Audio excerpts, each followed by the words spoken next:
समय लग जाएगा और मीडिया का समय बहुत कीमती होता है, इसलिए पार्टी ने निर्णय लिया कि आज के लिए कम से कम शहजाद उनका दूत बनते हुए आपके पास उनका संदेश जरूर पहुंचाएगा। मित्रों, आज इस पावन अवसर पर भारतीय जनता पार्टी की ओर से मैं तहे दिल से प्रधानमंत्री नरेंद्र मोदी जी और उनकी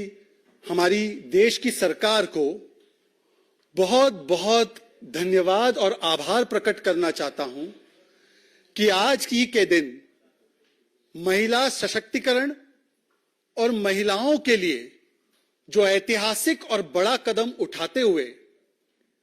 आज हमारी सरकार ने जो एलपीजी सिलेंडर पर 100 रुपए की छूट देने का ऐलान और निर्णय किया है, मुझे लगता है कि नारी शक्ति के लिए और हमारी जनता के लिए यह बहुत ही बड़ा कदम उन्होंने उठाने का काम किया है। और आपने कल देखा होगा कि जो उज्ज्वला स्कीम है उसको भी आगे बढ़ाने का काम कल हमारी सरकार की ओर से किया गया है। तो सही मायनों में जो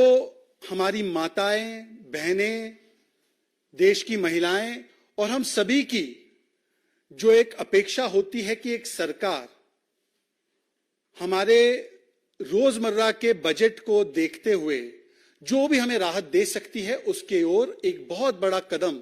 उठाने का काम प्रधानमंत्री मोदी जी की सरकार ने किया। और मैं उन्हें अपनी सारी बहनों की ओर से, माताओं की ओर से, देश की महिलाओं की ओर से और सभी की ओर से, गरीब जनता की ओर से उन्हें कोटि कोटि प्रणाम करता हूं और धन्यवाद अर्पित करता हूं। इससे पहले भी आपको याद होगा कि प्रधानमंत्री नरेंद्र मोदी जी की सरकार ने जब 2 कठिन वैश्विक चुनौतियां हैं हमारे सामने, कोविड की चुनौती जिसकी वजह से पूरे दुनिया की अर्थव्यवस्था किस प्रकार से डगमगाई, यूएस, यूनाइटेड किंगडम जैसे देशों में तो हमने 40-40 वर्ष का सबसे हाई इन्फ्लेशन देखा, परंतु हमारे घर गृहस्थी में इसका कोई असर ना पड़े इसके लिए पहले भी 300 रुपए की एलपीजी सिलेंडर पर छूट और उसके अलावा भी जिस प्रकार से लगातार सेंट्रल एक्साइज ड्यूटी को पेट्रोल डीजल पर काटना और हमारी राज्य सरकारों ने उसी का अनुकरण करते हुए लगातार वैट को घटाने का काम किया ताकि भारतीय जनता पार्टी शासित प्रदेशों में पेट्रोल डीजल के या गैस सिलेंडर के दाम कम हो। तो ये मुझे लगता है कि ये बहुत, अगर महिला का निर्णय हो कि मुझे अब शादी कर लेना है,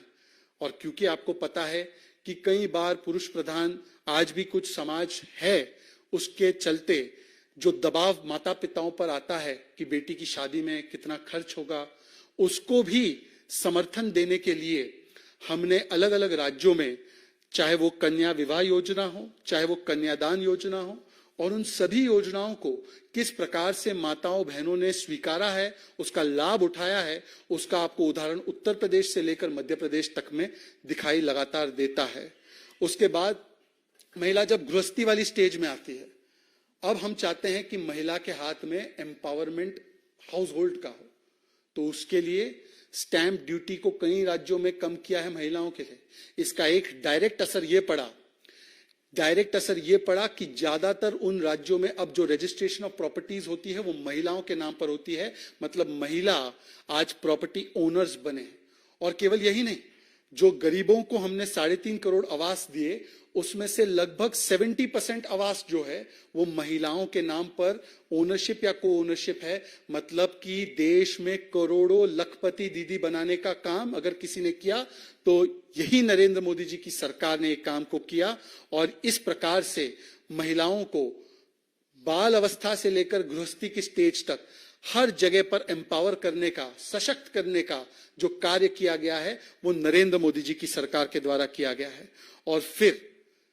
एक महिला जब लीडरशिप रोल लेना चाहे तो ऐसी महिलाओं को लीडरशिप रोल मिले, इसके लिए नए नए बने पार्लियामेंट में पहला अगर कानून पारित किया गया तो वो नारी शक्ति वंदन अधिनियम था, जिसके माध्यम से आज हमारी देश की महिलाएं, हमारी देश की बहू बेटियां, बहनें, माताएं, ये सभी लोग पार्लियामेंट में बैठकर अपने अधिकार से इस देश के लिए नीतियां बनाने का काम करेंगी। तो इस प्रकार से from birth stage to the stage of a woman reaching adulthood, every stage of life of a woman, Modi's policies influence, empower and take the woman forward. ये उनकी सोच रही है और इसी दृष्टि से आज भी जो एक राहत दी गई है, तो आप देख सकते हैं, चाहे रसोई का मामला हो, चाहे राष्ट्रीय सुरक्षा का मामला हो, चाहे गृहस्थी का मामला हो, चाहे देश चलाने का मामला हो, देश में नारी शक्ति को किस प्रकार से प्रमुखता से जगह दी जा सके, इसकी पल पल अगर कोई चिंता और कल्पना करता है, वो आदरणीय प्रधानमंत्री नरेंद्र मोदी जी है और उसी के तहत इस कदम को उठाया गया है। और